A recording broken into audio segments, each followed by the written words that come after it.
ঢালিউডের জনপ্রিয় অভিনেতা শাকিব খানের হাত ধরে $100 বিলিয়ন বৈশ্বিক হালাল মার্কেটে প্রবেশ করল প্রসাধনী প্রতিষ্ঠান রিমার্ক হারল্যান্ড। রোববার রাজধানীর একটি হোটেলে তারকাবেষ্টিত জাঁকজমকপূর্ণ আয়োজনে এই ঘোষণা দেন রিমার্কের ডিরেক্টর ও চিত্রনায়ক শাকিব খান। আরিফ হকের প্রতিবেদন। সময়ের সাথে সাথে বিশ্বজুড়ে মুসলিম জনগোষ্ঠীর কাছে বাড়ছে হালাল কসমেটিক্সের জনপ্রিয়তা। নিরাপদ পণ্য হিসেবে পরিচিতি পাওয়ায় অমুসলিমদের মধ্যেও বাড়ছে এসব পণ্য ব্যবহারের হার। দেশের প্রসাধনী প্রতিষ্ঠান রিমার্ক হারল্যান্ড এবার প্রবেশ করল $100 বিলিয়ন বিশ্ববাজারে। রোববার প্রতিষ্ঠানটির ডিরেক্টর ও জনপ্রিয় চলচ্চিত্র অভিনেতা শাকিব খান এই ঘোষণা দেন। সকলের অ্যাটেনশনই আজকের এই প্রোগ্রামের দিকে। আজকের এই $100 বিলিয়ন হালাল মার্কেট, $100 বিলিয়ন বিশ্বব্যাপী হালাল মার্কেটের এই অনুষ্ঠানের দিকে। শাকিব খান বলেন, নকল আর ভেজালে অতিষ্ঠ ক্রেতারা এখন একটু স্বস্তি পাবেন। উন্নত মানের হালাল পণ্য তৈরির পাশাপাশি রিমার্কের পণ্য ক্রেতাদের ক্রয় ক্ষমতার মধ্যে রাখার চেষ্টা চলছে।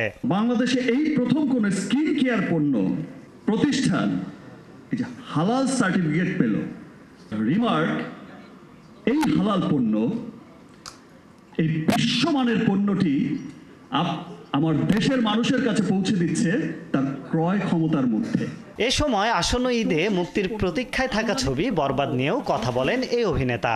বরবাদের ট্রেইলার, গান যেভাবে সবার অনেক ভালো লেগেছে, বরবাদ দেশে বিদেশে যেভাবে মানুষের খুব ভালো লাগার জায়গা তৈরি হয়েছে, এবং স্পেশালি একটা জিনিস তো সবার কাছে খুব ভালো লাগছে, সবার কাছে আমরা সকলেই জানি শত শত রিভিউ। আগে যে এটা দেখা যেত যে বাংলাদেশে যে পরিমাণ রিভিউ করে মানুষ, আপনারা যে পরিমাণে ভালোবাসা দেন, দেখা যায় যে বিশ্বব্যাপী এখন সেই ভালোবাসাও বিদেশিদের মাঝেও বেড়ে চলেছে। দ্যাট মিনস আমাদের সিনেমা নিয়ে, আমাদের কালচার নিয়ে তাদের আগ্রহের জায়গাটা অনেক বেড়ে গেছে। লিলি হালাল বিউটি সোপ ও অল ইন হালাল লিপ বামের মাধ্যমে বিশ্বজুড়ে হালাল কসমেটিক্স, স্কিন কেয়ার ও পার্সোনাল কেয়ার পণ্যের বাজারে প্রবেশ করতে যাচ্ছে রিমার্ক। শাকিব খান ছাড়াও ক্রিকেটার তাসকিন আহমেদ, তানজিদ হাসান তামিম, অভিনেত্রী বিদ্যা সিনহা মিম, শবনম ফারিয়া, কেয়া পায়েল, অভিনেতা মামনুন ইমন সহ আরও অনেকেই অনুষ্ঠানে উপস্থিত ছিলেন।